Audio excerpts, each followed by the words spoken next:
musicians have the potential for health risk and injury because of the physical requirements for playing an instrument, the environmental factors that can affect making music, and the emotional stressors that are inherent within this occupation. Experts have reported a recent increase in the number of college students with severe psychological problems, and this includes music majors. So Bernhardt conducted a study that had a twofold purpose. 1. Compare perceived burnout levels of college music students by year in school, major, and primary instrument. The burnout levels he investigated were emotional exhaustion, depersonalization, and lack of personal achievement. His second purpose was to examine relationships among perceived burnout, academic, and personal variables. Participants were 203 music majors at a public college school of music who responded voluntarily to two following surveys.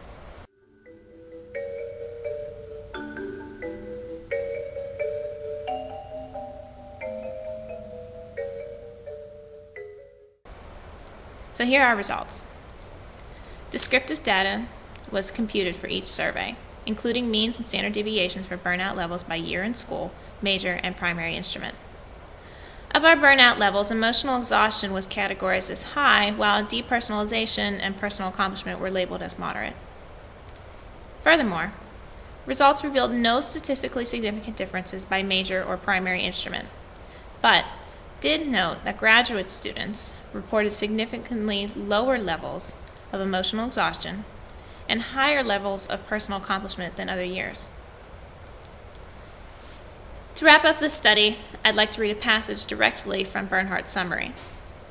He says, "Despite the lack of significant differences found based on academic major, it is important to emphasize that music education students were no more burned out than their peers in other music majors, such as music performance, therapy, business, theater, or composition. Music education faculty are sometimes perceived to be overworking students by creating theoretical and pedagogical education expectations in addition to traditional music requirements. Findings of the current study indicate that their perceptions were no different than those reported by non-music education majors, but burnout level of music education majors was indeed reported as high."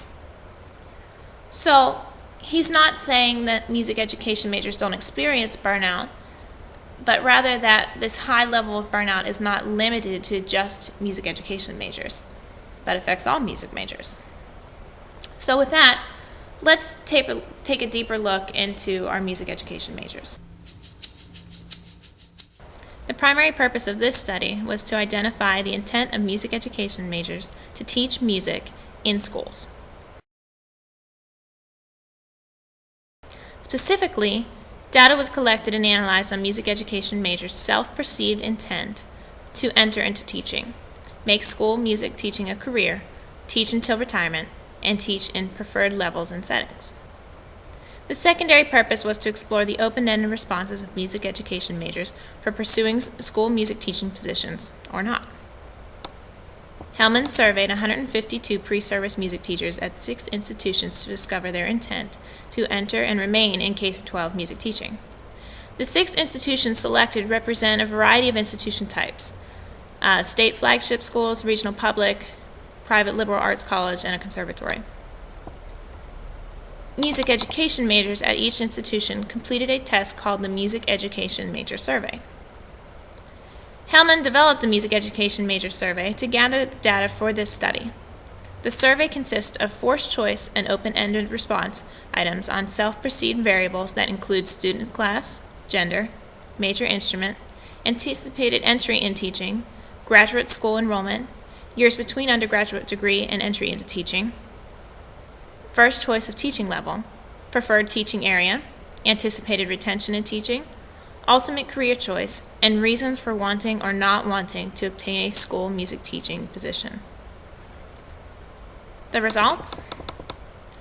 Survey respondents overwhelmingly agreed, about 95% of them, that they intended to graduate with a degree in music education. What made these students decide they wanted to teach music? Responses were categorized as follows: their love for music, their love for sharing music, wanting to inspire and make a difference in students' lives, and having an enjoyable job. However, even at this early age, it is evident that not all degree candidates will continue as a music education major. A considerable number, about 13%, indicated that they will not make a career of music teaching even after obtaining the degree. Furthermore, a substantial percentage, 37%, indicated that they do not intend to teach until retirement. So now for the bad news. Categories for not wanting to obtain a school music teaching position included preferring to work in another area of music, insecurity about teaching skills, and anticipated low pay and job instability.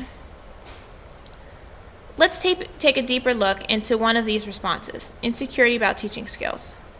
Hellman says, what may play a role in one persisting in teaching is the degree to which one is successful in developing an identity as a music teacher. So let's take a look into music teacher identity.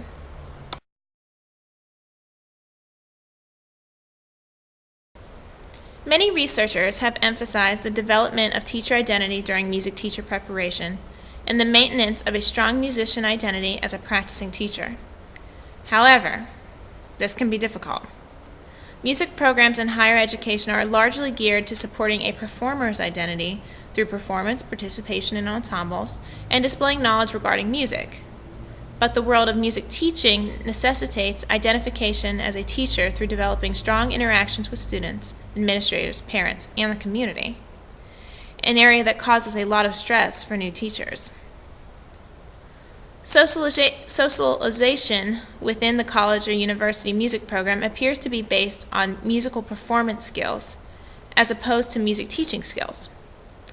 Furthermore, a certain degree of status is achieved through association with private teachers, placement in prestigious ensembles, attainment of high chairs in ensembles, and pursuit of a major in performance, as well as through receiving awards through scholarships or concerto competitions. To combat the negative effects of stress, marginalization, and isolation in the culture of music teaching, pre-service teachers should begin to develop a significant music teaching identity before formally entering the profession. Music teacher educators and practicing teachers can serve as important mentors and role models to promote sustainable teacher identity. But Hellman says that she and Conway, who conducted a study in 2004, suggests that although music teacher educators utilize many of these strategies, the focus may remain on assimilating existing structures of teaching rather than developing one's own conception of teaching. So what can we gain from this? In our first study by Ross, Niebling, and Heckert, we learned of many stressors students face, approximately 80% of which they encounter every day. But what if you add, on top of that, a learning environment that doesn't completely support all of the skills you need in order to obtain your degree to an equal extent? What if you are a music education major, pushed to be first chair in ensembles, give solo recitals, and win concerto competitions? What happens when it's time to focus on your teaching skills? What happens when it's time to student teach?